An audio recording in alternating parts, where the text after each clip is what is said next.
Ladies and gentlemen, this is the 12th and final round. Right hand, Golovkin steps in and down he goes again. Unbelievable. Mayweather makes him pay.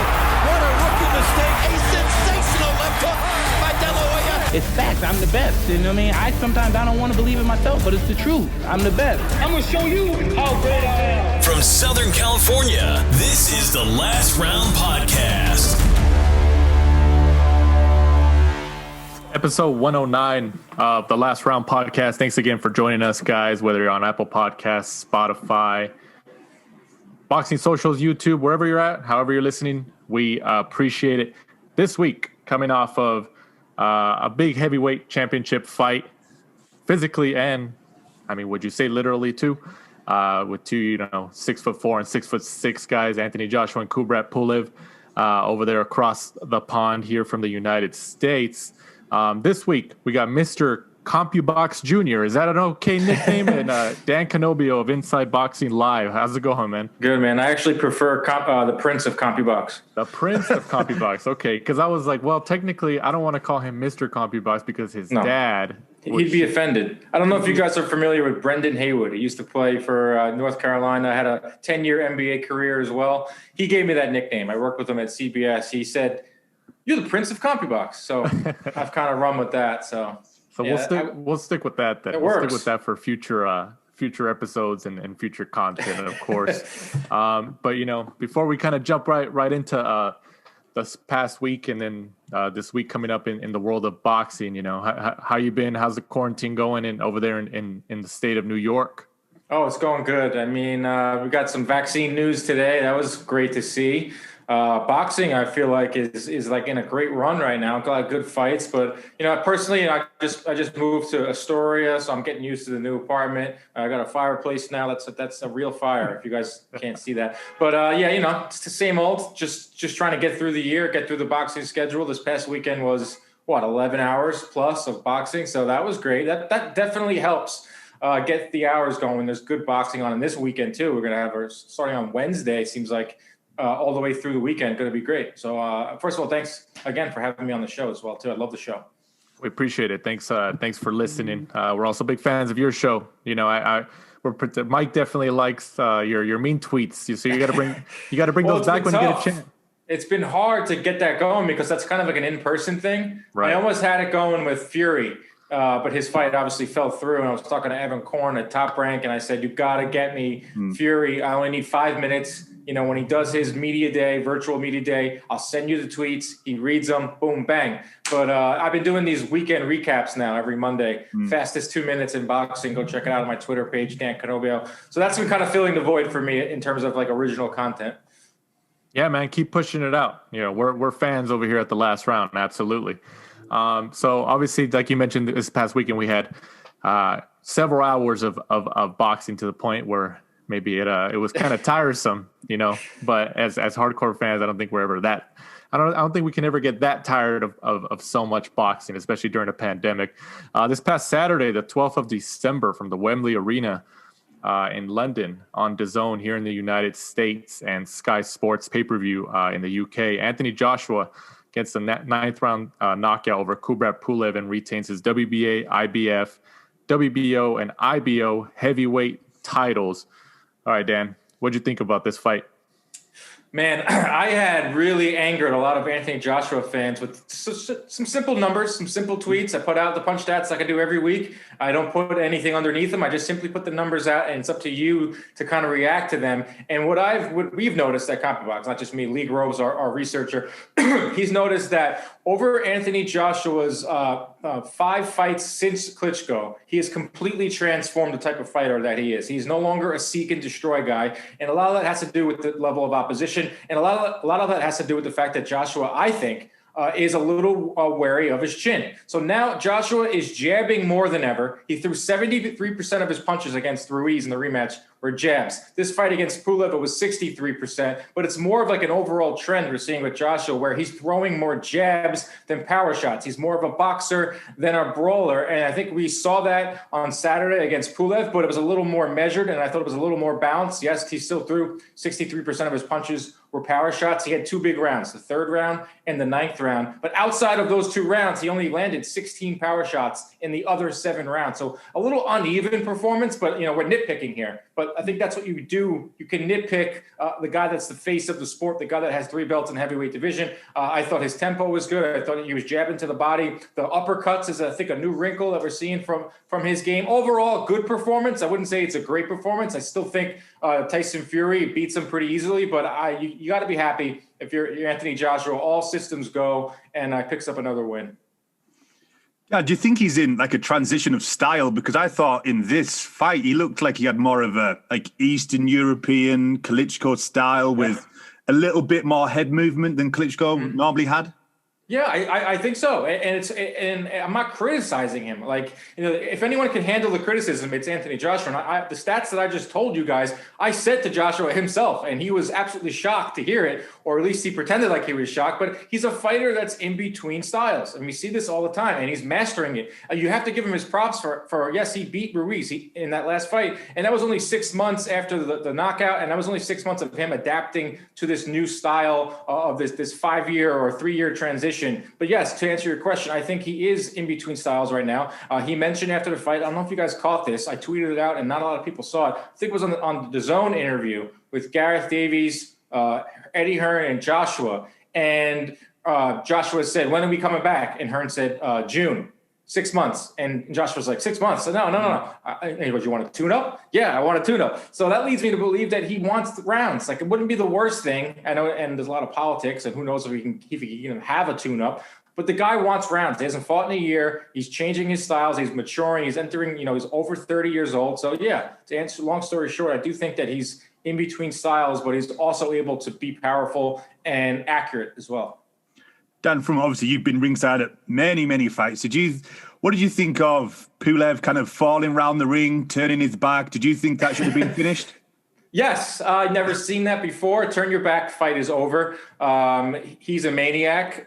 He went from laughing and smiling to turning his back in the span of like 5 seconds. But, I got to give him credit. He brought somewhat of a fight to Joshua. He hung around there I thought the fight could have been over in the 3rd, obviously when he turned his back. But I also thought that Joshua could have stepped on the gas a little bit in those rounds after that when he clearly had him hurt. I think that Joshua he ran out of gas a little bit. But as for Pulev, decent performance. He went in there and did what we thought he was going to do. I picked maybe a 7th round knockout. He lasted 2 more rounds, but theatrics, he gave us something to watch. You mentioned, Dan, the uppercuts earlier, and I was surprised that Anthony Joshua was able to land uppercuts in succession, back to back. I think he landed 3 in a row at one point, which was ridiculous. To me, it kind of told me, did Pulev even train for those uppercuts? Because it's not like Joshua hasn't thrown those uppercuts before. Like sometimes in the past, he's had the tendency where he'll grab he's locked up with his opponent, and he'll grab his the back of his neck and kind of push it down. Yeah. And the referee doesn't really notice, probably because he's so short and he has to look up to these giants. But he'll kind of push it down just enough and then uppercut them. He did that to Klitschko a couple times, actually.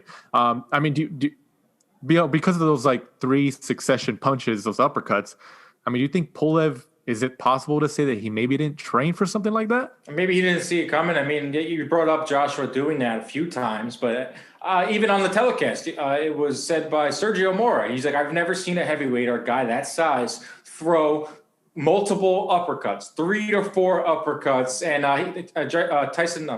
Anthony Joshua brought up Mike Tyson. He said it was an ode to Mike Tyson. So who knows? He was having fun in there, and maybe it was legit. He just watched Tyson fight a few weeks ago, which is still absurd to say, and he saw him throw uppercuts. So I'm going to start throwing uppercuts. I guess when you're fighting a guy like Pulev, who's very slow and can easily be hit, you can kind of work on some things. And do you think he's good in a sense that he holds all the belts, has a very, very good resume as a heavyweight, but we still kind of all criticize him? Yeah, it is what it is. Like I said, heavy that wears the crown. He's the heavyweight champion of the world. He has 3 belts. He's the face of boxing. He sells out Wembley. Matchroom and his management company are very quick to shove that down your throat. So why can't we criticize him? This is boxing. This is what we do. These guys only fight 2 times a year. So what does that leave? That leaves over 360 days of us analyzing and nitpicking, and some of it is a little unwarranted. I think that, I'm one of those guys where I go out and I show like what his numbers are and what type of fighter he's becoming. But it's all about styles. I mean, if he wants to go in there and prolong his career, because he's also a businessman. Anthony Joshua is a shrewd businessman, and he wants to keep that cash flow coming. So he's going to do everything he can to win fights and preserve himself. And if he wants to jab 70% of the time, he could probably win that way. Is he going to, captivate crowds? Probably still, because the people over there love him no matter what he does. But maybe here in the States, it might be tougher, because it seems like fans love the way Deontay Wilder fought. He didn't throw as many punches as Joshua does, or even Fury, but he knocked people out. People love knockouts. We saw it with Edgar Berlanga. We saw it with the guys that Mike Tyson. People love knockouts. So, I mean, we're nitpicking a little bit, but Anthony Joshua is the 3-belt champion. What did you both take from, AJ's post-fight interview where he kind of put it back on Andy Clark and said, I'll fight whoever the fans want to fight, where I think kind of everybody was kind of expecting AJ to say something along the lines of, like, Tyson Fury, where you at? Let's go, something like that. But what is going on? Like, there's this, I tweeted out like a joke. I tweeted out that boxers' egos, for the second week in a row, boxers' egos are preventing them from calling out their adversaries. It was just like a joke of columns that we see written in boxing from boxing's media. But I don't know what's going on. Last week, Errol Spence refused to bring up Terrence Crawford's name. Terrence Crawford refuses to bring up Errol Spence's name, even though he went to the fight. This week, Anthony Joshua, all he had to do was say Tyson Fury. I don't get it. I think that these guys are thinking too much. I mean, it's a very easy sport. It's just one fight to the next. Everyone wants to see Tyson Fury versus Anthony Joshua. Everyone wants to see Errol Spence versus Terrence Crawford. Build up the fight. I was watching some old YouTube clips between Hagler and Hearns and Sugar Ray Leonard. They got in the ring and they got in their faces. Is it too much? Even that is too much to ask for these days? I mean, it's not the worst thing in the world, holding back boxing, but I would have loved Joshua to kind of say, like, I want you, Tyson Fury. He was strange. His post-fight, even his whole behavior, his body language, it was something off a little bit about how he acted after the fight. It was almost like, I did, my job's over. Can I go home? I do agree that he was happy to be in front of his fans. It seems like he's very appreciative of his fans. But other than that, he didn't even want to do a post-fight presser. Do you think AJ in a weird way lacks confidence? Because I always find that after he fights, he turns around to like Eddie Hearn and everyone is like, was that good? Was that a good performance? I don't know, man. I find that odd.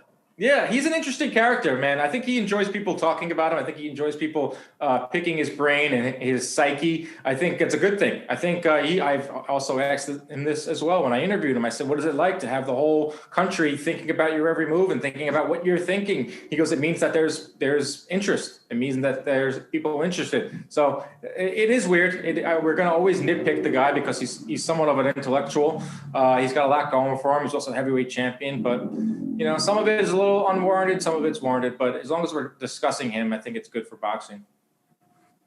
Dan, you mentioned that AJ had said that he probably wants a tune-up fight, at least before the potential Tyson Fury fight. I mean, and this is both to Mike and you, Dan. Is there anybody that you guys can think of that I guess you would categorize in that tune-up fight for him and, before a Tyson Fury? Danny, can you think of any? I mean, like a lot of guys say things in the heat of the moment during these post-fight interviews. They're full of adrenaline, so who knows if he really meant it. We know he has this whole issue with Usyk, so I don't know if that's not a tune-up fight. That's a legitimate. That's your number one contender for the WBO crown. I can't think of anyone. I'm sure they can find some stiff out there. Right. What do you think, Mike? I think the problem you have is like the heavyweight division. It just takes one lucky punch. Look at what happened when he fought Andy Ruiz, and look at the pot of money that's on offer for the Tyson Fury fight. At least one or two of those. Do you want to risk that by facing somebody? Because one lucky punch and it's all over. Yeah, I don't think it's the right move. I think that it's either going to be Usyk or I think it's right to Fury. Who knows? I mean, we don't know what's going on with this Wilder situation. The last I heard, I had Mike Coppinger on the show, and he said that this litigation, and I'm not a lawyer, but he said that they're gaining steam towards Wilder getting that fight with Fury. So we could potentially see Fury versus Wilder 3 and Joshua versus Usyk, which could just make things is just like boxing 101, isn't it? Right. I honestly think, and you guys tell me if you agree, that I think Wilder and Wilder's team are going to do everything they can to block Tyson Fury, either from fighting until they resolve that issue or fighting Wilder before he fights AJ. Like, I think that issue is a lot more critical than people think. Yeah, I'm not really privy to it. I know Shelly Finkel knows what he's doing. The guy has represented a ton of heavyweight fighters, been a part of the biggest negotiations ever. So they know what they're doing. But where was Wilder for months on end? I mean, I don't think that Fury would go ahead with this. I don't think Top Rank and Matchroom and Fury and the whole teams would be so overzealous about making the Fury fight, making the Joshua fight, if they didn't have legal grounds to go ahead with it.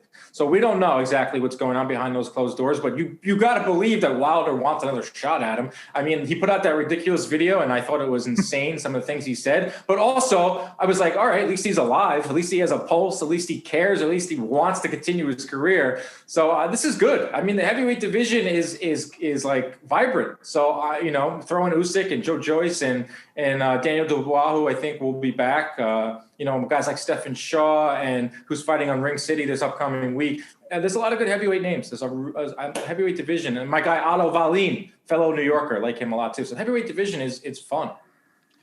And looking forward to, hopefully, the big British dust-up between AJ and Tyson Fury. I don't know if you have the stats handy, but how do they stack up, on the CompuBot stats? Well, Fury kind of changed his whole game up his last fight. I didn't think he was going to come in at 270. I didn't think he was going to take the fight to Wilder like he did. But both guys throw well below the heavyweight average, Joshua and Fury. Fury has way better defense than Joshua. Joshua is a good defender. Both guys have good jabs. I talked about the jab numbers of Anthony Joshua. Joshua is only one of three fighters right now that land over 30% of their jabs, when the other ones is Gennady Golovkin. But, it's interesting. I think it's heavyweight boxing. And like you said, Mike, it's one punch. One punch can change everything. Look at how Fury fought in his last fight. I think there's no one on planet Earth that can beat him. If he can do that consistently, come forward, 270 pounds, 6'9". He would even make, Joshua look small in there. And if he's able to jab and he's able to be as slick as he was his whole career, even if he's willing to move forward too, he's going to eat some punches, Fury. But man, that's an intriguing fight. I'm coming now. I'm coming over. I've never been to the UK. I will make it a point. I don't care if I have to quarantine for a year. I want to be there. It better not be in the Middle East. I don't know what they're thinking with that. Obviously, it's all about money, but that fight belongs at Wembley. 80,000. Carl Froch. Let's go. Right. One thing I keep thinking, Dan, is, like you said about how Joshua seems to have become hesitant, whether it's due to the fact of his chin getting tested against Klitschko and obviously the loss to Ruiz, or just facing better competition. I think the fact that he doesn't throw as much, and then also facing someone like Tyson Fury, who does not stand still and just constantly, move in the whole time. Yeah. I think that's just going to make AJ even more hesitant. Yeah, I mean, none of the heavyweights really throw a lot of punches. There's like Dillian White, I think, is the leader right now in the heavyweight division in terms of punches thrown per round. Fun fact, Andy Ruiz throws the least amount of punches in the heavyweight division. Everyone thinks of him as a volume puncher. He just happens to throw 3 or 4 and then takes about a minute off because he's 400 pounds. But like you said, Fury is going to give him problems. I think the version of Tyson Fury that we saw against Deontay Wilder in that second match beats anyone. And he might actually beat anyone in the historical realm of boxing. I know that's probably going to get people talking. Well, the heavyweight, obviously, who throws the most is obviously the aesthetically pleasing Chris Arreola and Kaldaki. Yeah, that night was awesome. That was a hell of a night in terms of punch stats for us. I worked with my dad for that one. That's like fun. That's like when you're just in the zone, in between rounds, you're writing notes, you're talking to the producers, they're building graphics. Luckily, we have our new program will pop up if there's a record that's being approached or being broken. So we kind of knew going in that this was going to be a fight that could maybe be a top 5, top 10 in terms of punches thrown, but then they blew right past it. But that's not sustained. Those guys kind of have done it. Arreola's been a volume guy, but not really his entire career. Konaki is, so he's another name too. You can't just have one loss be everything. He'll be around. Well, I think it took that much out of Arreola. He's not fought since. Well, he lost to what's his name? Ariola. Yeah. He's older. He was like, what happened to him versus Ruiz? That fight like was announced. No one cared about it. They announced that it wasn't going to happen. Made their tabling to 2021, and I haven't heard a thing about it. Ruiz versus Ariola was like a rumored fight, or Coppinger sourced it, and went nowhere. So I'd pay to see that. I still think Ruiz Wilder has the potential to be huge commercial appeal. Fox pay-per-view, they should get that going if Wilder can't get Fury.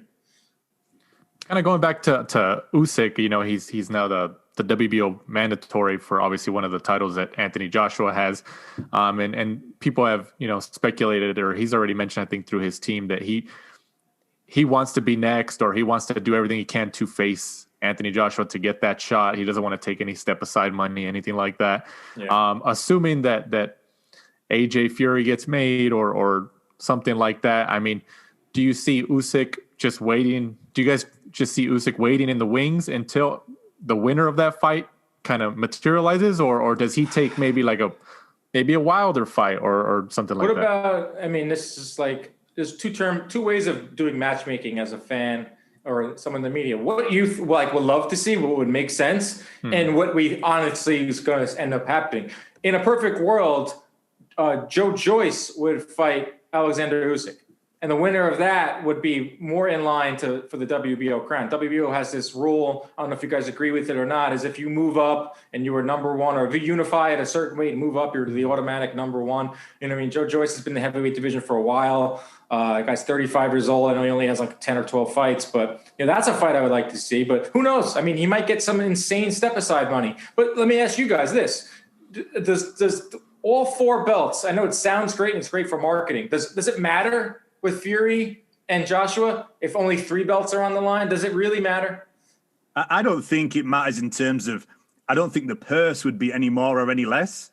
But it would just be nice, to have that undisputed. Of course. And then it would matter to us fans, but like our hardcores are going to buy it no matter what. And we want that. We want to see an undisputed heavyweight champion. But, this is a type of fight that has the potential to cross over to casual fans, regular sports fans. They don't care. They don't even know how many belts there are. I don't even bother to tell my friends that the WBA interim title is on the line. They don't care. They just think of, Tyson Fury and Joshua are the champs, and we'll get one of them. So I understand one way of it. Like, yes, for the purists out there, it'd be awesome to see the first undisputed since Lennox Lewis, but it's still going to be a huge fight, still going to sell out, still going to make them tons and tons of millions.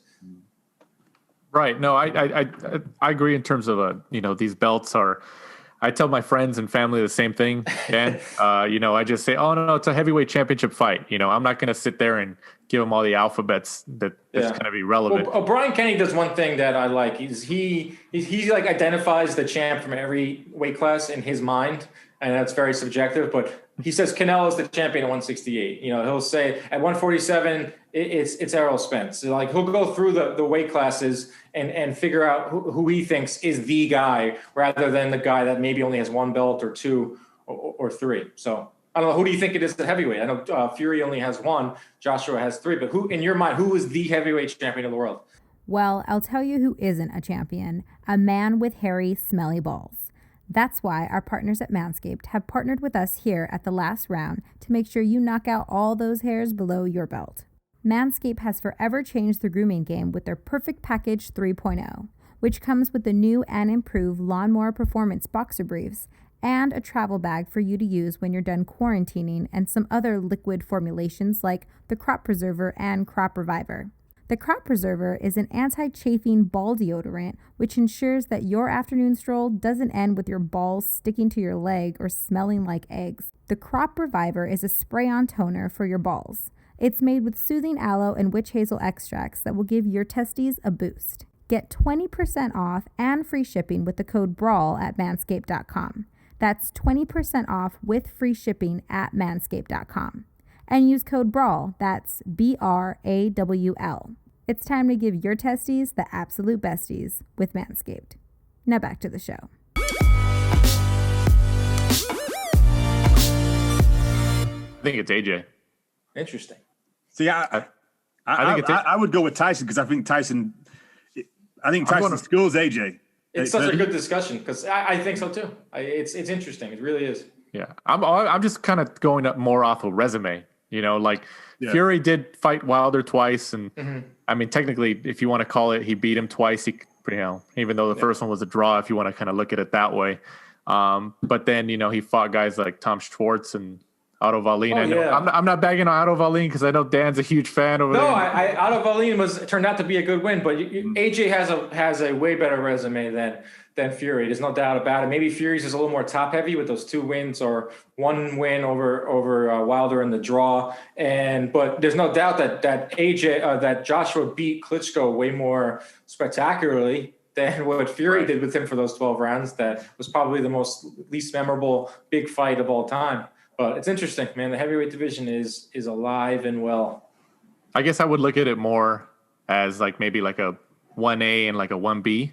Yeah, that's why they should fight. Yeah. Let's get it. Let's go. I want to be there. Absolutely. And then moving on also this past weekend from the bubble at the MGM Grand Garden Arena in Las Vegas on ESPN here in the United States. Shakur Stevenson improves to 15-0 with a 10-round unanimous decision over Toka Khan Clary, who takes the 3rd loss of his career. Dan, what'd you think about Stevenson's performance? Workmanlike. I mean, everything I thought it was going to be. The dude is on his way to becoming the plus-minus leader or the plus-minus king. He doesn't exactly qualify just yet in terms of our qualifications to get to that onto that list. You have to have a certain amount of champions you fought. He's getting there, though. I mean, the guy does everything. I think, I have a lot of respect for Tim Bradley's eye for the technical things of boxing. And I understand that he works for Top Rank and he works for ESPN, so he's a little more biased. But he was like pretty much in awe on Saturday night in terms of like the footwork, where his head's supposed to be. The punch distribution, the defense. I think Shakur Stevenson is a star. It is a little like maybe he should have got a knockout, but he'll go on Twitter and tell you that the guy was trying to survive. It is hard to knock a guy out when your opponent isn't engaging. But I have a stat, I got to pull it up, that shows the absolute sheer domination of Shakur Stevenson over his first 16 fights. Take a look at this. Shakur Stevenson in his first 16 fights has outlanded his opponents 1,249 to 351. Oh my gosh. I mean, that's absurd. And people will point to his resume not being great, but Joet Gonzalez is probably going to be a champion again one day. Christopher Diaz at the time was considered a contender, completely shut those guys out. Last I checked, the other guy gets paid as well. But to win like this, he's supposed to win, but to dominate like that, it's impressive no matter what his resume is. In terms of the stock behind him, like in terms of popularity and stuff, like, do you think that he's more of he's not really a knockout guy, especially in his last couple fights and stuff like that. Do you think he needs to maybe find ways to get the knockout, mostly for his popularity to be able to get these other guys? Because some guys are going to look at you and say, well, you're high risk and you're low reward financially. And there's some people who say about that. That's been a case, historically in boxing, but I do think he should have went for the knockout against Clary. I think he should have found a way to get it done, attack more. He only threw 500 punches in the 10 rounds. He could have upped that a little more. But, if he gets in there with a Burchell, let's just say that Burchell wins and he's fighting Valdez, right? Right. Let's say Burchell wins, beats Valdez, which I think he's going to. And Shakur goes in there and makes Burchell look foolish, pulls a Mayweather, where the fact that he's making him miss and he's making him pay for it. See, that's the thing. I think that Shakur is he's still young. He's only 16 fights. He hasn't even found his grown man strength. If he's as slick, continues to be as slick as he is defensively, that's what I loved about Floyd, is he would make you miss, then he would hit you with a power shot. Sometimes he'd knock you out, not so much toward the end of his career. But if Shakur can do that, he can keep, being popular with his base over here on the East Coast in Newark. He's very popular here in the New York tri-state area. I think he could be a big star. I do think he'll be atop not just the plus-minus list, but he'll be atop the pound-for-pound list in like 2-3 years. Do you think he can go through many different weight categories, Dan, with with the have you guys seen, like, he's pretty big. Like, when he's standing in the ring, like, he doesn't look like a lot of the other 130-pound guys in terms of body composition. I know that doesn't mean everything, but he's pretty tall. Been around him. He's taller at 130. I don't know what the ceiling is for him. Maybe 140.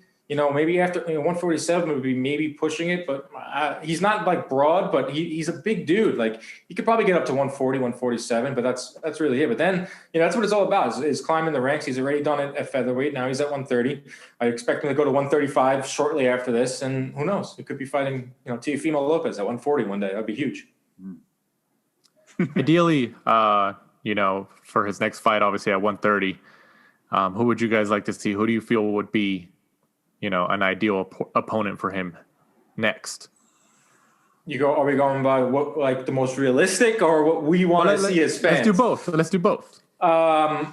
Most realistic would be the Burchell Valdez winner. Another realistic one would be Lomachenko. Shakur Stevenson at 130 would do great. Whether they put it on regular ESPN on a marquee weekend, don't think it's a pay-per-view fight. I think ESPN is out of the pay-per-view business. That is great, but I want to see Shakur against any type of big puncher. If Gervonta Davis can still wants to stay at 130, put him in there with Shakur Stevenson, or maybe Gary Russell if he wants to go up to 130. Those are more guys over on the PBC side. What are some names you guys like? Jojo Diaz, maybe. I think you were right because the names that you said, top rank kind of dominate that division. So you're looking at maybe, I don't know, Jamel Herring, Carl Frampton winner also would be a good fight. And they're all top rank. So does that do a lot for you? Like, I think he beats Herring pretty easily. I think he beats Frampton pretty easily. I understand it gets him a belt and it probably gets him a bigger fight. So maybe say he goes that route and he fights Herring, Frampton winner. He becomes the WBO titleist. Lomachenko has a get back fight, and that fight, Lomachenko versus Shakur, is for the 130-pound WBO belt. That's pretty interesting. So there's a lot of different ways. Or you can fight Burchell. I mean, I think Stevenson is in a really good spot right now in terms he has to get a big fight. I brought up those numbers. It gets to the point where it's like almost like a bully, sort of say, even though I think his resume is sneakily good. But he has to get a step up this one. He has to fight someone big. He's got to get a big name on there. And I think there are, like you just pointed out, Mike, there are a lot of good names that inside of Top Rank. Do you see Shakur being one of those guys that tries to protect his own and will just take the easy route and then move up? I don't know. It's hard to tell. I think we're starting to finally somewhat shift away from that. Joshua, look, just last past weekend, Joshua lost and he's still up top. I think that Mayweather era, the O is starting to finally wash away. At least hopefully it does. I wish it was more like Clay Collard. Everyone's going to tune in to watch him fight, or the hardcores will, and he's got 4 or 5 losses. So we got to get away from that. We got to get to the point where it's just the best fighting the best. Even it's kind of not going away in a way, because you look at Danny Garcia, who has lost every big fight that he's in, but he's still kind of after the Spence fight, everyone was just he's not that good anyway. No one kind of says wow, at least he tried, or at least he went up there. I hate the phrase daring to be great, but I mean, that's kind of what they do. But so I don't know with Stevenson. He has good management. I just found out that Andre Ward is no longer part of that management. I don't know what to make of that. I really, honestly, don't really care. But it was an interesting nugget. But who knows? He got Jay Prince in his corner, and that's not someone you want to mess with. Right. Yeah, I thought that was interesting when you mentioned the Andre Ward not being on Shakur Stevenson's team or management team. Yeah, I don't know what that even meant. I was just huh. And I just kept going on with the night. I was like, all right, so does that mean they can now call his fights? So he'll probably still advise him. I mean, he's not gonna cut himself off from Shakur. Right. Yeah, maybe you're right, though. Maybe it's had something to do with maybe the broadcasting. It was, he couldn't be objective or something. I don't know, but I don't know how that makes sense. Right. ESPN's hey, we're paying you a lot of money to call these fights. And Shakur Stevenson is a fighter that we are building our company and our franchise around. So some side cash. Right. Absolutely. But, kind of before we move on to Berlanga's fight, I kind of agree that I think Lomachenko fight, I think Top Rank is probably, at least behind the scenes right now, exploring that for Shakur Stevenson at 130. I think it's a good ideal matchup for Shakur, maybe sometime in 2021, and especially with a win over Lomachenko, who's not just because he lost to Teofimo Lopez. He he was still competitive, at least for like 4 rounds or something like that. Loma could go in there and beat Stevenson. Yeah, he could. I mean, if you believe that he was injured, I do.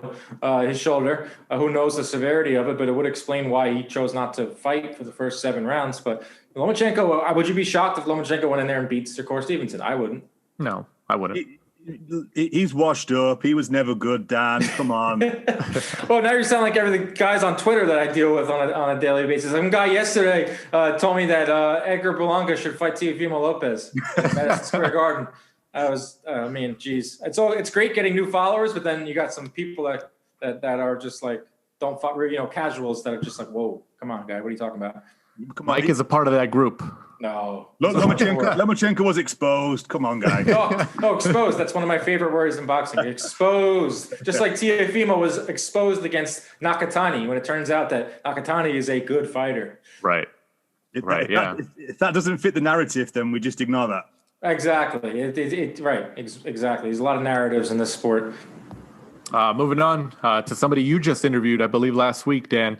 Edgar Berlanga keeps his streak going with his first round stoppage over Ulises Sierra. This kid, he's trying to be prime time and he's doing it. What do you think? I love this kid, not because he's from Brooklyn and I had lived there for 5 years. I honestly think he is building something where he can be like the most popular boxer in 5 years from now. I had people hit me up who were watching the college football game, or I had people hitting me up like, who is this Berlanga guy? Because he hangs out with Fat Joe. He hangs out with Snoop Dogg. He runs in this celebrity crowd. He fits in. He's not just like some guy that's like, feels like he's just doing it for clout. This is his life. He's like about that life in terms of Hollywood and getting out there. And he can knock dudes out like we haven't seen since Mike Tyson. I think he has all the ingredients. He was very adamant when I had him on my show about, I really want to see a second round. I really want to show the world that I can fight for 12 rounds. Teofimo gave me a lot of motivation to show the world that I'm more than just a puncher. The same thing was said about Teofimo when he fought Lomachenko. There's no way he can outpoint Lomachenko, and he went and did that. This guy's got it all, man. I mean, he's got the marketing, he's got the power, charisma. Haters go on Twitter right now. As we record this, he's spouting off right now about his resume, and he'll fight whoever he wants, and you'll watch it and you'll like it. I mean, it's got to that point where you're going to either like tune in to watch him destroy someone, or you're going to tune in to watch him fall on his face. And that's like the best recipe for boxing. Interesting, because obviously, he wanted rounds. He obviously picked Sierra because Sierra had never been knocked out. And there you go, destroyed him. Sierra had been sparring with Canelo. He was sparring with Sergio Kovalev. Top Rank has the best matchmakers in boxing, and this isn't a slight on any of the other matchmakers. They're all tremendous. But Brad Goodman and Bruce Trampler. Bruce Trampler is a Hall of Famer. He's going to go down as one of the best ever to do it. They know what they're doing. Their track record speaks for itself. So I was put on my matchmaking hat too, and I said, how about Steven Nelson? 168-pounder with Top Rank, is ranked 9th or 8th in the WBO. Berlanga's ranked 9th. That's a fight that I don't know if Nelson would take it. I don't know if Berlanga would take it, but it's getting to the point, just like Shakur, where it's like, you got to step up. Like, you needed to give us a name. And, even if it's a Gabe Rosado, another name that he said that they had already talked to about with Gabe Rosado, 2 Puerto Rican guys. Probably won't be pretty if he fights Gabe Rosado, but it's a guy that almost beat Danny Jacobs. He's a name. He can maybe have some tricks in there, give him rounds. But I think I'm so high on Berlanga. I think the guy has potential to be a huge star. That's a great fight. I would love that fight, Gabe Rosado. Right? That's a name. You put that at MSG. How about this? You put that at MSG. So let's say June, the vaccine is pumping. We're getting it. Everyone's happy, and we can go to MSG. It could be the theater the night before. The Puerto Rican Day Parade for years had been the night Miguel Cotto would fight at Madison Square Garden. I'm getting goosebumps now just thinking about it, because I went as a teenager right up to his, the end of his career. Every June, the night before the Puerto Rican Day Parade, Cotto would fight, and it would be electric inside of the Garden, like the best fight atmospheres I've ever been a part of. If we can get that with Berlanga, I know that everyone has been looking for that type of star again, the Puerto Rican star. Looking for Dejo. How many chances did Top Rank give that guy? Because they want that Puerto Rican star, and now they have a guy that's knocking guys out like Mike Tyson. Berlanga at MSG is going to be a thing that's going to happen a lot, and I'm all for it. I think that's a good point that you guys mentioned in Gabe Rosado. Especially like you said, Dan, if this whole vaccine news is as positive as it's making it, its rounds to be, and by June or by next summer, everything's kind of back in motion. Fans at Madison Square Garden, Wembley, Staples Center, stuff like that. I think Top Rank would be kind of dumb not to look at Gabe Rosado for Berlanga, because Rosado's stock is as high as it's ever been right now, even coming off a loss against Daniel Jacobs. What do you guys think? No, that's a really good point, and you're right. It was like a ninth life was given to Gabe Rosado because Danny Jacobs decided that he was not going to fight. That's a whole other story. I don't know what's going on with Danny Jacobs' carear, but how about Danny Jacobs? I think Berlanga would take out Danny Jacobs at this point. But yeah, Rosado, great point, Danny. That Gabe Rosado right now is on a high. He's someone that's crafty. He can give Berlanga rounds. He's a name. People know who he is. Put that at MSG. Let's go. What do you think, Mike? No, I think Dan really kind of covered it. Great idea. Great time of year to do it. It's just kind of one of those fights for Gabe Rosado. It's kind of like risk reward because kind of Berlanga's still on the way up. And I think maybe Gabe is just looking for those, big paydays where, he's not necessarily going to get knocked out and hurt, which, could happen fighting Berlanga. I think they said that. I think Berlanga said it himself that they're paying guys more to fight him. Like Ulysses Sierra, they had to pay like a premium now. They had to pay a Berlanga tax because you're getting waxed. You're getting embarrassed. You're probably going to get concussed. So, yeah, Gabe has every right to ask for a huge bag. I mean, he deserves it. He almost beat Danny Jacobs. The guy's been blood and guts. So how about he goes off into the sunset, potentially getting absolutely starched by Edgar Berlanga, or maybe he exposes. I just said the word I hate. Maybe he gives Berlanga rounds, and then we can maybe pump the brakes, or we can potentially gauge him the right way. I mean, it's all about step ups. It's all about progression, and Top Rank does it the best. Absolutely, I like that. The Top Rank should use that as a marketing term, Berlanga tax. I think that's a good I'm going to hit up Keith Connolly and tell him that I need to trademark that. I want a piece. I want a piece of that Berlanga tax. Yeah, man, that's a good one. If they start using it, where they got it from. Well, they'll probably steal it from me. They always do. Moving on to fight previews. This Friday, the 18th of December, from the Seminole Hard Rock Hotel and Casino in Hollywood, Florida, not California, on the Zone. Gennady Golovkin with an IY. No, he's got the I in there at the end now. Yes. Goes up against Camille. Man, I always have trouble pronouncing his name. Zermenta. Did I say that right? I don't even know how to say the guy's name. Zermeta. Triple G's back, and he's fighting not Canelo. Exactly. Triple G's back, and he's fighting somebody not named Canelo. And this is for the IBF and IBO middleweight world titles. I think everybody knows that, Zermeta is one of those guys who, he obviously doesn't have the name recognition, doesn't have the stock behind him. So I think a lot of people are counting him out and I don't think Triple G would would try not to take such a risk when he knows the Canelo fight is potentially weighing in the wings. What do you think, Dan? Yeah, I agree. I mean, he wants to get busy. I mean, he's another guy who hasn't fought since the what's his name fight at MSG. Why is his name shifting from my brain right now? I'm looking. I have his face in my head right now. Derevyanchenko. Thank you very much, Mike. Yes, Triple G hasn't fought since Derevyanchenko, and that was one of the most brutal fights I'd ever witnessed ringside, and I think it's good that he hasn't fought. I also think it's good that Mikey Garcia hasn't fought since the beatdown against Errol Spence. Sometimes layoffs are good. I'm a little disappointed that he's not fighting a top guy at 160, but like you said, there's still a pipe dream that we get. I think for Triple G, I don't know where you guys stand on this. I don't know where boxing fans stand on it anymore, and if they want to see Canelo versus Triple G 3, but Triple G's back. It's exciting. I'll tune in and watch. I want to see what he's got. Like we talked about, guys, trying to find their new styles, like Anthony Joshua. Last we saw Triple G, he had a new trainer. He had Jonathan Banks, and we didn't know exactly what is he going to move more in there? Is he going to be a little more fleet of foot so he doesn't have to take so much punishment like he has been?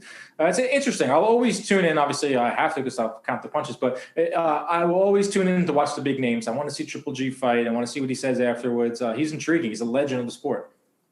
Dan, people are saying he's old. He's over the hill. You're saying it. CompuBox stat-wise, how does Triple G stack up lately? His numbers are going down. He reminds me of like Manny Pacquiao, who in his prime was like throwing like 80 punches around, landing like 40 insane numbers, but has figured out ways to be more economical, has figured out ways to throw maybe instead of 70 punches around, he'll throw 55 and he'll have the same percentage, but he's not landing as much. That's what I'm seeing from Triple G. The jab is still there. One of only 3 boxers, active fighters today that's able to land 30% of their overall jabs. That's always going to be there. As long as he has that jab, he's still has power. Maybe the footwork isn't there, but his defense, that's another thing. His defense is going downhill fast. I mean, he was getting tagged by Derevyanchenko. When I say it's one of the most brutal fights I've ever seen, it is by far. Like, I left that MSG that night and I was thinking, like, I can't believe this is like, this is what I do for a living. And I watch these guys beat the hell out of each other and then they just like go home. Like, I felt like it was nasty stuff in there. So it's a good thing that he's taking this time off, and hopefully he worked on his defense, because if he does fight Canelo a third time, I don't think it's going to be pretty. Do you think, obviously now that with Canelo also fighting this weekend, we'll touch on that a little bit later. But I mean, with Canelo kind of leaving the restrictions of his Golden Boy, contract and DAZN contract, at least from a long-term perspective, I mean, do you think Canelo fights Triple G in 2021? Is that, because we talked about earlier, we've been talking the whole show, what's realistic and what's like fantasy. Mm-hmm. I mean, is this realistic or is this fantasy? I don't know. Like, I have to start listening to fighters more. I mean, a lot of fans don't listen to the fighters when they speak. They say that, like Errol Spence, for instance, said, I'm not fighting a tune-up fight. I'm fighting Danny Garcia. And he said, no way. He's going to fight a tune-up fight. Let's start listening to what the fighters say. Canelo Alvarez has said, I have no interest in Triple G because he doesn't have a belt. First of all, he's not even in my weight class anymore. Canelo has come out and said that from here on out, I'm fighting at 168, maybe 175, but I'm a 168-pound fighter. Last I checked, Golovkin is a 160-pound fighter, and he has the IBF strap. If Golovkin goes up to 168 over the course of from now until next year, maybe wins a belt, maybe Canelo will be interested. But I honestly think Canelo is very focused on collecting belts, legacies, resume stuff. That's really his interest right now, because he has all the money in the world. He has all the fame. He just wants to he needs to be motivated. I don't think fighting Golovkin motivates him at all. Mm-hmm. I could agree with that in terms of Canelo's been on this legacy, I guess, tour. He's obviously his whole career, but especially the last few fights where he's really looking at as statement legacy fights to make history in his career. And I think that he might feel that if he beats Triple G in a third matchup, that he probably won't even get the credit, because people are going to say, well, you were expected to beat him, so it does nothing for his legacy. I mean, I don't know how much he'll get from it. He's not getting $35 million for it. He's probably going to get more towards what the market is now. That's the one thing of the downfall of him working his way out of that contract, whether he was going to get the $35 million or not. He's now, what he did when he got out of that contract with Golden Boy and with DAZN is now he's going to get paid what the market says he's going to get, what he should get paid. So if let's just say Triple G Golovkin goes to pay-per-view, Fox picks it up, or PBC picks it up, or whatever. So it goes to pay-per-view. There's no guarantee that 1.5 million people buy it like they did for their second fight. I think that fight won't even sell that well. So he might end up making 10, 12 million, 15 million. So that even the money might not have been motivated him to fight it. If they put it on DAZN, which I know the people at DAZN desperately want, maybe they'll kick in some more of that money because they are going global now. I think their demise was a little bit exaggerated. So it's intriguing. It's always going to be there. I just saw on Twitter today that Triple G did a media call, and he told everyone, do not ask me about Canelo, which I think is a little strange. But it's gotten to the point where it's like frustrating Triple G, and Canelo is just like, you're never going to fight me. I'm never going to fight you. It's almost like gotten to the point where I don't even care anymore. Right. Yeah. I think a lot of people are getting to that point. Like, I was reading some tweets about that media call today with Triple G, that there was a lot of questions directed at Hearn, but they were about AJ Fury. It wasn't even about Triple G. Yeah, So, I mean, Triple G's like it's recency bias. I mean, that's what boxing is. What have you done for me lately? We haven't seen Triple G in a very long time. I thought he won this. I thought he beat Canelo, but he's kind of like it's what we just talked about too earlier. Like one loss, we write guys off, but it's just how it is in boxing. We haven't seen them. Like you don't fight every night. You don't fight every week. You don't play every week like in the NFL or baseball. Every day. You kind of like lose track of these guys. And Golovkin isn't on that marketing campaign anymore. He's not going everywhere, and it's hard to with COVID. He's not one that's going to do a lot of interviews. He doesn't really speak good English. So it is what it is. I mean, I will tune in and watch. If he did fight Canelo, obviously we'd all watch. It'd be interesting because we want to see if Triple G has it and maybe get that justice maybe that he deserves. But I mean, I wouldn't care if they never fought. It wouldn't bother me. you mentioned, Triple G and marketing. Obviously, for quite a few years, especially when he was with Abel Sanchez, he had the whole Mexican style mantra and all that stuff. And speaking in Spanish a couple of times during interviews, just saying some words here and there. I had some family members. What did they think about it?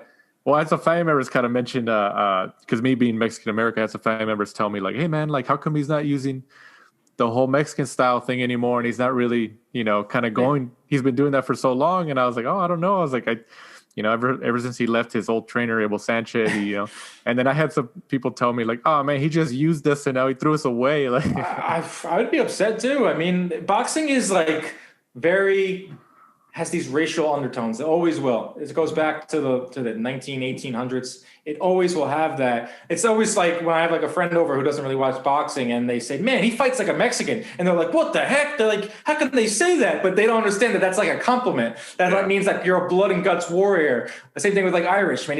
You dude fights like an Irishman. Like it's such a weird sport that if you're not like fully ingrained in it, you can be like, this is very odd. Right. Yeah. But, hopefully he still shows something on Friday, I mean, because there is the risk that, if he does look decent or he knocks the guy out within like a couple rounds, 3 rounds or something, maybe he's still going to show that he has some gas left in the tank. And Canelo might be like, "Oh, yeah, I definitely don't want to fight him. I don't want to."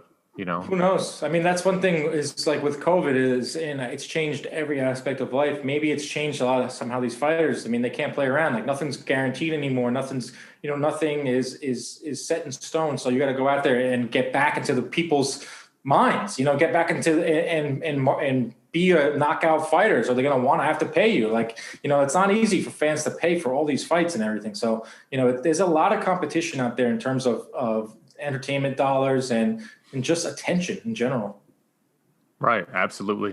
Also moving on, also on Friday, from the Galveston Island Convention Center in Texas on Fight TV, his first fight outside of Top Rank, I believe. I think that's accurate. Gilberto Zurdo Ramirez, 40-0. Out of those 40 wins. TBE, I guess, goes up against Alfonso Lopez. I believe this is a rematch, isn't it? I didn't know where you were going with this one, but yes, Zurdo Ramirez, I guess, is fighting this weekend. A guy that completely fell off the face of the earth. I don't know what he is up to these days. What a fascinating career. 40-0, but if you walk down the street, I don't think anyone would even know. I mean, he does look like a model, so maybe someone would think he's like a famous soap star. But I don't even know. Like, what's his end game? I'd love to pick his brain. I mean, like, I don't.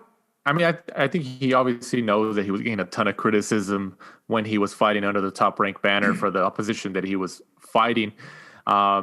And I mean, did he leave? I mean, Dan, did you hear anything from, behind the curtain or inside baseball in terms of, did he leave because he couldn't get, the big names at his weight class, 168, 175? I don't know. I feel like it was so long ago that he was even fighting or active fighter. I guess. I think he moved up now, right? I think he's fighting at 175, or was he was always. I mean, honestly, I haven't thought about Zurdo Ramirez. He's still relatively young. Probably still has somewhat of a fan base, but that's a guy that needs to build it up quick. And COVID probably didn't help. The fact that he should be fighting like 4 or 5 times, 6 times a year. Get your name in there and get back in there, because there were some good names at 175, especially if he's a free agent. You can kind of use that to your advantage these days. I'll tune in and see what he's got because he's a name. But wow, that's a throwback. Absolutely. What do you think, Mike? Well, the rumor was it was his wife. His wife was demanding a large paychecks to fight really lesser opponents that obviously Top Rank weren't agreeing to. He ended up leaving Top Rank. He's now started Zerdo Promotions. So the fight this Friday is through his new promotion. He also, I think, has signed around 10 fighters to fight under Zerdo Promotions. So It looks like he's trying to do it himself, but that's juicy. I didn't know that his wife was involved. I'm pulling up his box right now. I'm trying to figure out his best win. I think it was Jesse Hart. That's a good win. Jesse Hart's a good win. He beat Jesse Hart twice. Yeah. Arthur Abraham, but I think Abraham was washed at that point. I'm going more. I go down the list of more. It's like Derek Finley, who is the ultimate gatekeeper ever, who I've watched fight at Broadway Boxing like 5 years ago and had one of the worst hematomas I've ever seen in my life. Gosh. Interesting. So I'm not going to fault the guy for becoming a free agent and taking his career into his own hands. So let's see what he does with it. Right. Yeah. I mean, I think it's interesting. Like you said, Dan, he's still young enough to where he still has a lot. How old is he? I believe 32, 33, 32. Oh, yeah. He's 29. Oh, never mind then. Never mind. He's ready to go. He's like in the prime. He can make a run at it. Oh, yeah. He's definitely in there. So I think that, in terms of looking at it as a fan and all that stuff, I think that should show people like, especially since he kind of took control of his own career at this point, that he still has a lot of years in front of him to be able to fight some pretty awesome opposition at that weight class. So Canelo? I mean, Canelo's got to come up with like opponents. I mean, no longer does he have to fulfill this ridiculous contract with the zone, so he can maybe, kind of pick and choose a little bit better. But yeah, of course, any Mexican versus Mexican would be huge. Yeah, Berlanga Canelo is like my Super Bowl. It could happen. It could happen. I think 2 years it happens. Yeah, I would say about 2 years. I would agree so with that. Who knows? Because Berlanga might be a cash out situation, or it might be like a legit fight. Canelo at that time will be 32, which is crazy to think about. But yeah, I'm still stuck on Berlanga. He'll be 32 and he'll have been boxing for 17 years. That's another thing. Like I saw a picture of him today and I was like, man, he looks a little bit, he's getting older. Like Canelo is no longer this like next face of boxing. Like he's been the face of boxing for like 5 years now. He is, you bring up the fact he started fighting when he was like, 15 or 16? Yeah. So yeah, I mean, I wouldn't be so shocked if he was like, I'm out in a year or 2 years. He's like, I'm peace. I got a ton of money. I'm going to leave with my faculties. I'm going to keep playing golf. Have you guys seen him play golf? Yeah, he's all over his Instagram and his social media. He's good. Like, it's like insane. Like, I play and I'm terrible, and I put a lot of effort into it. But I shouldn't be surprised that, like, a world-class athlete is good at a sport. But, yeah, he can go play golf and just chill because he's given his service time of close to 15 years. Right. Before we move on from the Zurdo Ramirez event, who do you guys think just on the promotion name alone, if Ramirez doesn't stay on his own in terms of his own promotional company, who should he sign with in terms of where the best competition is at that weight class? I mean, Mike, you go first. Let me think. Maybe pull up the 175 picture. Maybe, Matchroom USA. I don't know whether they've still got Bivol, Callum Johnson. Obviously, Top Rank is probably not going to be an option due to the fact that's where he just left. So I would say Matchroom with the light heavyweights is probably. Well, you never know. I mean, Aaron was flirting with Mikey Garcia recently. Like, if it makes dollars, it makes sense. But I mean, you have Joe Smith, who's fighting for a world title in February. It looks like he's on a crash course with Beterbiev. Who knows if Gilberto Ramirez wants them? Those guys are top guys. Beterbiev is a freak of nature. I love Joe Smith. He's a fellow Long Islander. That's going to be a tough assignment for him. But Bivol, I think, is like, what's up at his career? I mean, he's a guy that came on the scene quick during those shows, the end days of HBO, fighting in Monaco and all those things, and they were talking him up like he was the second coming of Roy Jones. Light heavyweight's a weird division right now. It's kind of, Beterbiev is older. Joe Smith isn't really looked at as an elite guy. what was it? John Pascal has a title, and he's like almost 40, even though he's one of the most exciting fighters in boxing. So light heavyweight's a weird division. Gilberto, I think we're about to witness the Gilberto Ramirez reign. Probably. Yeah, he's about to take over. Who knows? No, but Beterbiev is the guy. Joe Smith would probably take out Gilberto Ramirez. I don't know. I don't know much about Ramirez because I haven't seen him fight recently. I'm going to cut that section out where you just said Zerdo Ramirez is going to take over. Don't put that on Twitter because I have people that are going to expose me and say this guy knows nothing. I'm not listening to his show anymore. His mean tweets are stupid. His recap sucks. Yeah.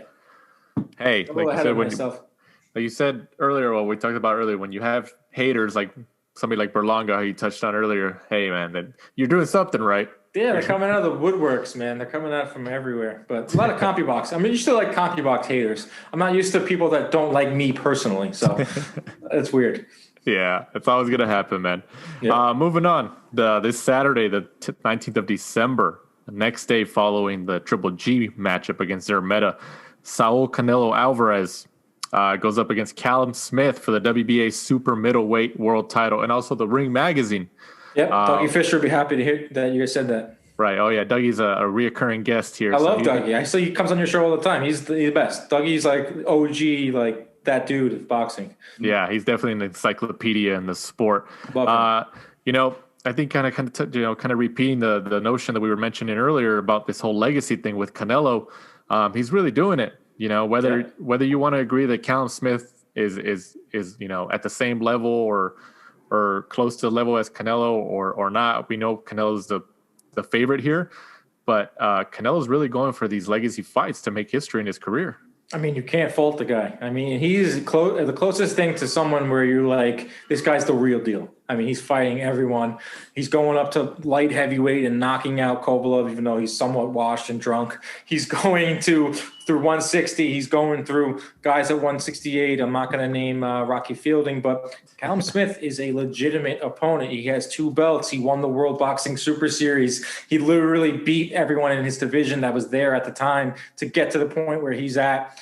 Really good fight, and he's tough. I mean, stylistically, Callum Smith's like a freak. I mean, he's really tall. He has, I have it right here. He has a huge reach advantage, 78-inch reach advantage. He lands 8 jabs around, and he's active. He throws 62 punches around. Canelo only throws 42 punches around. So I don't think Canelo's going to go in there and start going crazy with volume. He's going to pick and choose. He's going to beat to the body like he did against Fielding, is my guess, and try to chop him down a little bit. But Callum Smith is legit. This is a legit fight. I'm really excited about it. What do you think, Mike? I think Canelo takes it. I think the problem is Callum Smith is tall and has a huge reach, like Dan just said, but fights small. For some reason he likes to fight on the inside. And the inside is Canelo's world. That's where Canelo is really, really good. Canelo's, people are going to say, obviously, the size and stuff like that. Canelo's fought a weight class higher against Kovalev. I think his ring IQ is too good. I think Canelo's just been in there with the better pedigree. The only reason I think he could lose is if he grows old overnight. The fact, like we touched, he's had, nearly 60 fights. He's been fighting a pro since he was 15 years old. But I don't see it. I see Canelo. I think Dan touched on it. I think it's going to be the body work. Callum Smith's got such a big, long torso because he's so tall. Perfect for Canelo just to go to work. Yeah, I can see that body being really red by like the 3rd or 4th round. But it also comes down to which Callum Smith's going to show up. Didn't look great against John Ryder. A lot of people had Ryder winning that fight. But, sometimes these fighters fight down to their opposition. This is the biggest fight of Callum Smith's career, no doubt. He hit the lottery. There's going to be fans in attendance. It's going to be a great atmosphere in Texas. Hopefully the judges don't get a lot of Texas specials here. Is there open scoring? Because I'm thinking of the last time Canelo fought in San Antonio was against Lara. No, it was either Lara or Trout, and it was open scoring, which I'm not the biggest fan of. But that's weird. Like knowing, I don't want any fighter to know that they're ahead because then they're just going to coast. You're going to see with De La Hoya thought he was ahead against Trinidad. They're gonna just run around in there. So Texas is crazy. I think they're making a big push to get more boxing, but it's gonna be a good atmosphere, good fight. I mean, we're getting a Canelo fight in 2020. If we did this show a few months ago, we were like, Canelo was not gonna fight for 3 years. I mean, look what Andre Ward happened to his career when he went through litigation, and Mikey Garcia. So I think it's like a minor miracle that he's in the ring this year against a really good opponent on the zone. It's somewhat cheap for the fans. Fans could use it. Are you working it, Dan? Is CompuBox working? Yeah, we're doing it from our studio. So it's tough with the COVID. They kind of have regulated who can be there, and if they can potentially, you can do it from home with our studio with the great angles they give us and all the it's amazing. It's like I feel like I'm Bruce Wayne, and I'm like looking at all the angles and everything, and it's almost better than being there. Like I love being at fights, but obviously you can hear it, being there is nothing like being there ringside, but this is, you don't lose anything when you're at the studio, but yeah, I'll be counting that one. And before we kind of stay on the topic of Canelo, do you guys at CompuBox, now that you guys are doing it from like a studio environment because of the COVID pandemic, do you guys get more television angles than the actual fans do? Yeah. We get a live feed. We get all sorts of feeds. It's almost like you're in the control room, and you can have with the producer and the director when they're in the truck. It's pretty cool. Like they have all the shots, and camera 1, camera 2, and they're they're going. It's almost like you're leading like a symphony. It's like amazing being in a truck for a big fight. Like I used to when I interned at HBO for a few fights. I'd hang out in the truck and I would like log tape of the locker rooms. If someone famous came in Cotto's locker room, I had to write it down, and then they would go to it. So you were able to watch and like see these guys, the very best of the best when it comes to production. And the directors are just unreal, man. And it's bringing me back. But so we have good angles, and it's really cool to be able to do it from a controlled environment. Safe and sound, but I want to be ringside. I miss it, man. I really do. It's the longest I've ever gone in my life without being ringside for a fight. So it's weird, but can't complain because I'm working. In terms of, I forgot to mention that this fight is for the WBA super middleweight world title and the ring, but also the WBC, Mike's favorite sanctioning body, just announced that their title will also be on the line here. Did anybody ask Anvi Yildirim what he thinks about this? Anvi Yildirim has feelings too. I think he's hoping that it really comes through following this fight. Did they give him money? I mean, I would think so. I mean, wasn't this a situation in the prior like year or two where Canelo, the WBC was trying to mandate or maybe Triple G or Yildirim was the order to fight Canelo in the summer. Right. But I don't know what happened to that. Like these things, like they come up in like boxing scene of a headline, and then we laugh about it, we joke about it, and then it just disappears off the face of the earth. And now Canelo's probably going to pick up another belt. It'll be the WBC franchise champion at 160, right? Is he still that? And now, even though he just proclaimed that he's not fighting at 160 anymore, Mauricio Suleiman's like, no, I'm getting that money. I got to pay Yildirim a fee, but I'll make up for it when I charge Canelo to be our franchise champion for a weight class he's not fighting in. Yeah, I think he mentioned, or supposedly that the BBC is instituting 90 days following this matchup this Saturday. What do you guys think of the Bridger weight? I know you're all for it, Mike. You're a Bridger weight purist. Mike's in love with it. I just don't see it taking off. I just don't. No, it's not. I mean, people choose the people who are small heavyweights choose to be a heavyweight for the heavyweight purse. Yes. Right. I don't want to hear that. I did a whole video on it. I don't want to hear, and it's almost gotten to the point where I'm starting to feel bad for Mauricio Suleiman. He's like the sport's biggest punching bag, but he asks for it. He does these ridiculous things. He's done a lot of harm. He's also done good, but don't tell me that this is for safety. Don't tell me that this is looking out for fighter safety and getting them in purses and getting them more money. This is about you making money. I had Mike Tyson on the show. Mike Tyson, who was a small heavyweight who beat large heavyweights. And I said, Mike, have you heard of the Bridgerweight? He was like, the what? The Bridgerweight division. I never heard of that. And he goes, it's unnecessary. I beat guys huge. Like, that's the whole point. It's a heavyweights. David can beat Goliath, and they can take home the large sum of money. So I don't want to go on a Bridger weight rant because I've been on so many of them, but screw the Bridger weight. Okay, Dan, I'll just have to correct you there. The WBC is a non-profit. Oh, right. Sorry. I take back everything I've said about you, Mauricio. You're a great man. Before we move on from the Bridger weight, I thought, and I think we talked about it on the show here within the last couple of weeks or around when that news was announced, that I mean, like anything, the pandemic has affected a lot of people, especially from a financial standpoint. Mm-hmm. And obviously, the sport of boxing was affected.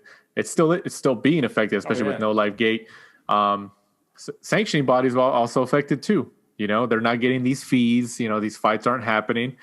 I mean, how much do you guys think that maybe there was like a roundtable meeting at one of their offices, or maybe like on Zoom, and they said, "Hey, man, how about we just create a new one and get some more fees?" 100%. We don't have to be a conspiracy theorist. You don't have to put a tinfoil hat on to figure out how they did this. I mean, it's a business. If it's a nonprofit, you know, if they're a business masquerading as a nonprofit, whatever, they charge fees for you to fight in their rankings. It's almost like a racket. I mean, it is a racket. It's like, I'm not one to just tack on and just go after people, but it's holding back the sport. It's preventing the sport from being great. This sport can be the number one of the top sports in the world, given the amount of talent that's in it right now. And if they all fought, I hate to use this comparison, but if they all fought like the UFC does with the rankings, imagine every single week we're getting 1 versus 2, 3 versus 4, 5 versus 6, some type of way where fans can follow. I mean, and the sanctioning bodies are what's preventing this. You know, I had Kevin Ioli on my show last week, and me and him went at it. We debated because he says boxing's dying, and he listed everyone under the sun but the sanctioning bodies. And I'm mad because I didn't get a chance to ask him that question because we ran out of time. But they're the ones to blame. They're the guys. They're men and ladies of all of them. They need to do better. And who knows if they can do better? But you can, thanks to our partnership with DraftKings. All new players can play free for millions with your first deposit. Here's how it works. Create your DraftKings DFS account and make a deposit. DraftKings will credit your account with free entry to these contests. Just go to dkng.co/brawlpod to play. That's dkng.co/brawlpod. Act quickly, this offer won't be around forever. Minimum $5 deposit. Eligibility restrictions apply. See DraftKings.com for details. Now back to the show.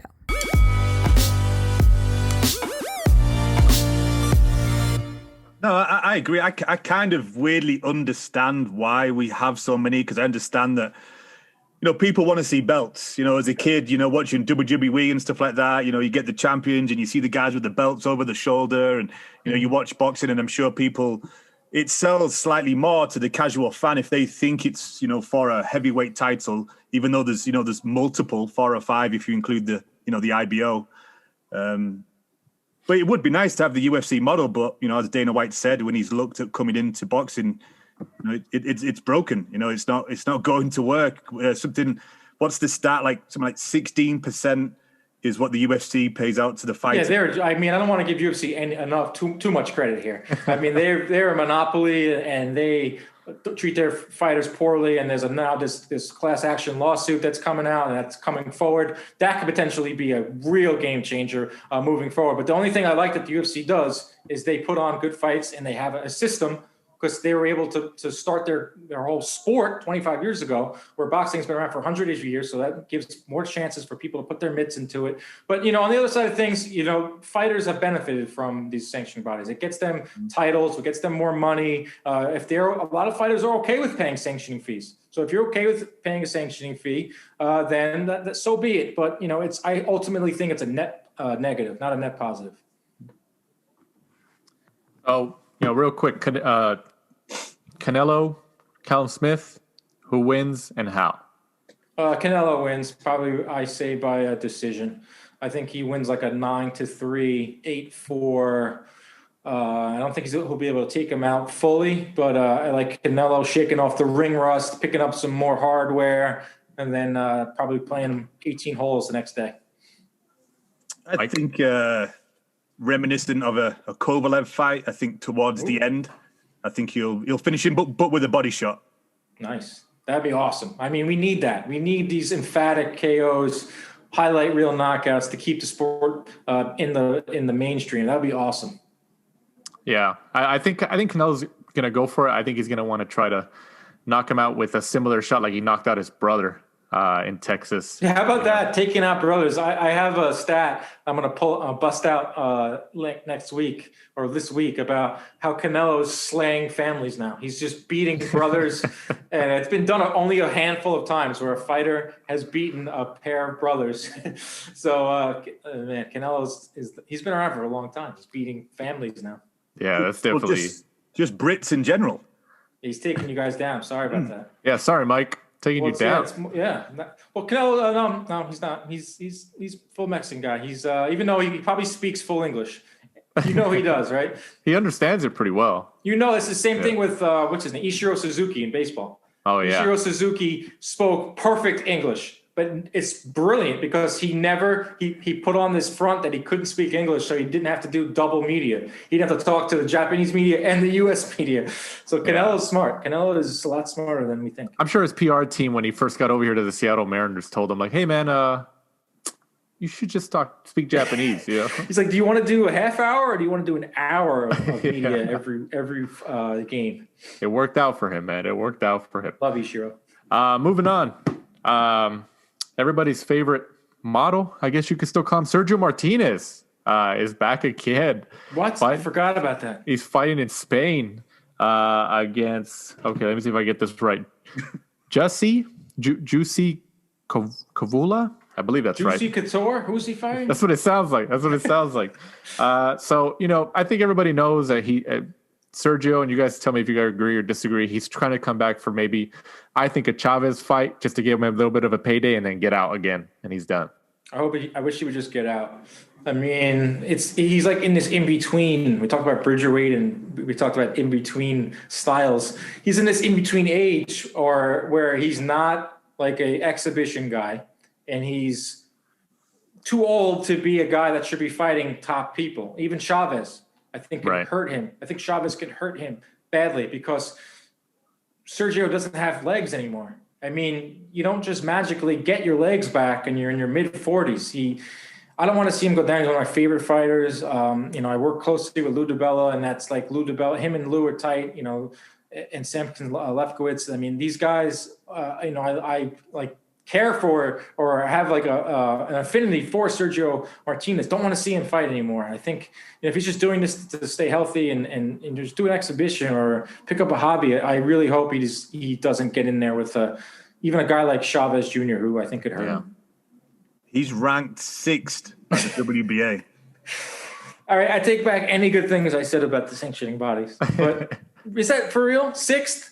Yeah, he's 6th. Wait. Middleweight. It's amazing that he can still make middleweight. He's a freak. Sergio Martinez, my favorite fighter of the last 20 years. He was awesome to watch live and just to hang out with. That guy would have to beat women off with a stick. He is that guy has the best life. I don't know why he's getting back in there because I'm sure he's got a ton of money, get any woman that he wants over there and where he's living now. I don't get it, but these guys need motivation. They get bored. Absolutely. But he's back, and we'll see how long it lasts. Oh God! I'll put it in my recap because people love Sergio. They love him. They do. They're fascinated by him. Yeah, they do. We've got another one. The next one as well as a return. Who's that? Felix Stern is also back this upcoming weekend. What are we doing here? Against Timo Rost. This is in Hamburg, Germany. We got all these returns, man. What's going on here? Well, it's a trickle down effect of Tyson. Yeah. This obviously happened probably before Tyson announced, but who knows? I mean, it's always been a thing where fighters come back. It's been going on forever, but you don't know with money. You don't know if like this new trend where old guys are fighting. Not good. I mean, exhibition is one thing where they're pulling punches, they're fighting 2 minutes, they're using bigger gloves. The human brain is not gets softer as you get older. I mean, I don't want to get too morbid here, but what are we doing? This is something that's bad for boxing. This is something that makes it roll your eyes and you just go, ugh, it's boxing for you. So Felix Sturm, if you're listening, don't do it. Don't do it. Just say no. Rounding off the episode here in the news and notes section of the podcast, Katie Taylor was recently announced as the Boxing Writers Association Female Fighter of the Year. What's your guys' reaction to that? Love Katie Taylor. I think she's an awesome fighter. Want to see her fight Amanda Serrano, though. She got to get that smoke. I like Amanda Serrano. I'm a little biased because she's a New York fighter. She fights for DeBella Entertainment, who I work with. But she's awesome. Katie Taylor is great. She's inside and outside the ring. Awesome fighter. Great style. I got no issues with it. Mike? I want to see Clarissa Shields' reaction to it. Oh, that's true. Shields, man, she's in the cage now. She is. Yeah. She made I like to see how that goes. She's interesting. I don't care what you say. She's going about her career the right way. I mean, but women's they treat women's boxing like a sideshow. They don't give it the proper respect and the credit. It's up to her now to go out and make more money and make something of herself. I guarantee people will tune in to watch her fight in the cage whatever her PFL debut is. People are going to tune in. I mean, she's doing what she's got to do. But I guess Katie Taylor had a better year. She fought more. Right. Yeah. It's definitely interesting. To see that little feud that Carissa kind of talks about Katie Taylor and Jam. They never fight. They're too big. Right. Carissa Shields is like 168. Right. Katie Taylor is like 140. Right. Right. Yeah. But just the feud in terms of like the fans, like, oh, she's the best pound for pound female, and she thinks she is. So it's good for female boxing. I mean, whatever attention they can get, they should maximize it because it's very underutilized. Absolutely. And then also there was a report that Errol Spence, I believe Mike Coppinger, who you just had on your show, Dan, reported that Spence Garcia took in about 250,000 pay-per-view buys. What's your take on that? Seems about right. I mean, when I first got announced, I thought this was going to be the best pay-per-view of them all, or the best fight commercially. And this was before Tyson Jones got announced and just blew everyone out of the water. A little lower than I thought. I thought maybe, I thought Spence maybe has crossed that 300 threshold, but it came a week after Tyson Jones. A lot of people paid money for that. $50. I know it's cheaper than a normal boxing pay-per-view, but a lot of also people thought that Danny Garcia didn't have a chance. I mean, it was a fight between the number one guy or number two guy, however you have it, and like a number 6 or 7 guy. So, 200, 1,000, they'll probably make a profit, which kind of sucks because that means they'll keep doing pay-per-views, but is what it is. And then Nolito Donaire, who was supposed to fight this upcoming Saturday against Nordino Bali, actually tested positive for COVID recently, but I believe he put out that he tested negative multiple times now or something like that. But they were supposed to go at it, but that matchup has been canceled. I think I just got done reading his statement. What did he say? It was the longest thing I've ever seen ever. It was like 13 paragraphs. Yeah, he was pretty passionate behind it. Oh, he's a passionate guy. I mean, If you ever watch interviews with him or been around him, he's awesome. He's like one of the best guys ever. But yeah, I think it was just like a false thing, or I didn't get too deep into the weeds on what exactly prevented him from fighting. It sucks because he's a legend and I want to see him fight. So hopefully he gets back in there and Showtime can give him a date in the first quarter of 2021. And Dan, before we let you go, every guest, since it's towards the end of the year, we've been asking them 3 things. Can you name me your fighter of the year, knockout of the year, and fight of the year? Okay, fighter of the year is Teofimo. I think his win, it was slightly better than Tyson Fury's. Canelo, third fighter of the year is Clay Collard because he's, even though he lost, no, I'm kidding. It's Teofimo. He had the best. I thought you were serious for a second. He was going. People actually voted for him. Did you see that? Yeah, I heard that. Whoever voted for Clay Collard, fight of the year, you should never be allowed to vote again. Teofimo is my guy, fight of the year, fighter of the year. Fight of the year is Zepeda Barancic. That thing was just unbelievable. And there was the last one. Knockout of the year, probably Gervonta Davis. Gervonta Davis dismantling poor Leo Santa Cruz. Close second would be Povetkin's knockout of Dillian White. Just reeling that off right there. 3, those are just great wins, great moments, great fights. Considering where we were in March, where I didn't think we were going to see any boxing. I didn't think we were going to see anything at all. This has been a good year. I don't let anyone fool you. Don't tell you that boxing's dying. Looking at you, Kevin Iole. Looking at you, Kevin Alley of Yahoo Sports. Yeah. But before we let you go, Dan, obviously we appreciate you coming on, taking some time to join us here on the last round. Before we let you go ahead and plug your show and anything you got upcoming. Yeah, go check me out. A lot of my stuff you can find on Twitter at Dan Canobbio. I do a show every single week called Inside Boxing Live. It airs every Friday night on the Fubo Sports Network at 7 p.m. Eastern.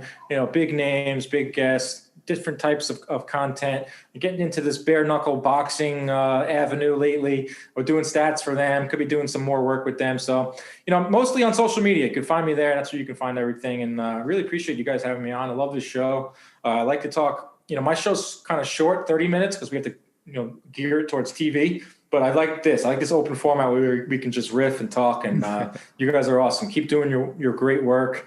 You guys are grinding. I know what it's like to put in work every single week and put it together a show. People think it's easy, but it is not. It takes a lot of work and hard work and dedication. Sound like Floyd Mayweather now, but you guys do great work. You guys are awesome, and thanks for having me on. Dan, any evolutions coming with the CompuBox? Because it's been a while since we first had you on. Yeah, I'm taking over. So if my dad's listening, it's time for me to run the show. No, along with Zurdo Ramirez. Yeah, Zurdo. I want to join his team. He's going to join my team. We're going to take over boxing. We're just plugging along. Like I said, we're doing bare knuckle boxing now. Have you guys ever watched it? Yeah, you covered the one on the weekend, right? With Dude, Tyler. It's unbelievable. It's so much fun. I mean, don't turn it on if you're looking for highest level boxing. These are some good boxers, a lot of UFC guys, former MMA dudes, but it's just fun. I mean, it's one fight after the next, 2-minute rounds, bare knuckle, which isn't as crazy as you think. They don't hit as hard because they're worried about breaking their hands. But I mean, the fights were awesome, and I'm getting more involved with them. They have a huge fan base. They have 500,000 subscribers on their YouTube page, and they have 125,000 monthly subscribers on their app. Crazy. Per month, which is $4 a month. And That's crazy. That event on Saturday was $4 if you subscribe to their app, and they're growing like crazy. I'm not one to just go over the top when it comes to a new promotion, but I saw it for myself this up close and personal this past Friday. It is what it is. It's not like the best boxing, but it's like if WWE and Barstool and UFC all came together, and it was kind of athletic. I love it. So we're doing more work with them, and as for CompuBox, I'm just plugging along, more fights. Hopefully, 2021 will be a great year. Absolutely. That's it, Dan. We're starting a bare knuckle podcast. Let's do it. I'm all for it. You got to see some of these guys that fight in it. They're one guy was a recovering porn star. One guy was the hillbilly haymaker. They just signed Paige Van Sant. They have a ton of. Shaq was there. I'm pretty sure he's an investor. I feel like I'm on the payroll with how much I'm promoting it right now. But they are. I think they're going. I think they can have a little niche. They can carve out something, and I think they're going to sign a lot of these UFC fighters too that got cut. 70 fighters got cut from the UFC. Mm-hmm. So they got to go somewhere. And Bellator can't sign them all. PFL can't sign them all. So some of them will migrate to bare knuckle boxing. So that's true. Bare knuckle boxing guy now. That's true. Mike, go ahead. The usual before we sign off here. At the last round 12 on Instagram and Twitter. And obviously now you can find us on the Brawl Network. Yeah. For people who didn't see any of our social media posts, we are associated with the Brawl Network, so they will be partnering up with us and helping us share our stuff, and we'll be sharing their stuff. So we appreciate everybody at the whole team at the Brawl Network, especially. And we're still on Boxing Social, Apple Podcasts, and Spotify, and all that stuff, right, Mike?